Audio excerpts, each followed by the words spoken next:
Hey, welcome to STREEZYonX. I'm Streezy, and I'm here to tell you what's happening on X in a quick video.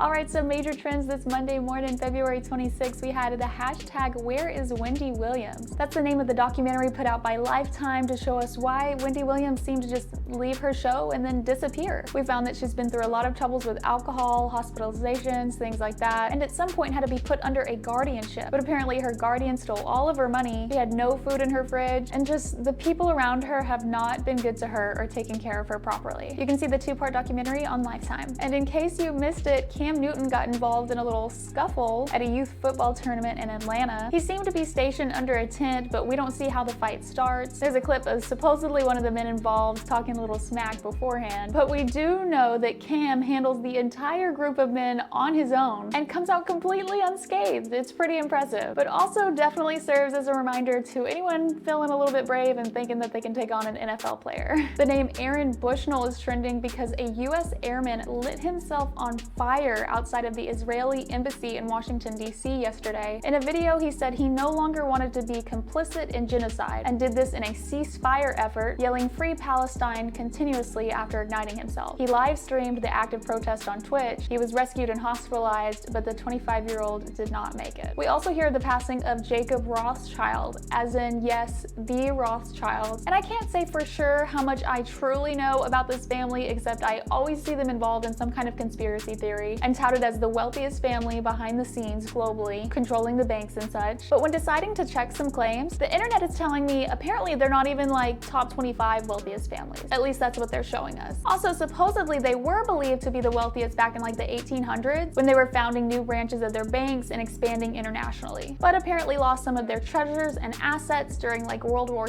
II time, with them being from Germany and also Jewish. So as far as the truth goes about who these people really are or were, I don't know if we'll ever know the full truth. Feel free to share any information that you might have, or just talk about your favorite conspiracy theories below. Then we had Drake share a post on his Instagram story to free Tory Lanez. The rapper Lanez is currently in prison serving his 10-year sentence after being found guilty of 3 felony charges, including shooting rapper Megan Thee Stallion. There's a lot more drama surrounding the whole thing, but it's definitely a big statement to be made by someone as prominent in the community as Drake, taking a stance like that. And it's not just taking sides on beef, because a lot of people believe this is also a debate about violence against women and accountability in the music industry. And another big bombshell, we have NATO Secretary General Jens Stoltenberg saying Ukraine will join NATO. It is not a question of if, but of when. And until then, NATO will continue to stand with Ukraine. This is a big deal because we have video evidence. It is from the past, but I'm sure it still holds true, of Russian President Vladimir Putin saying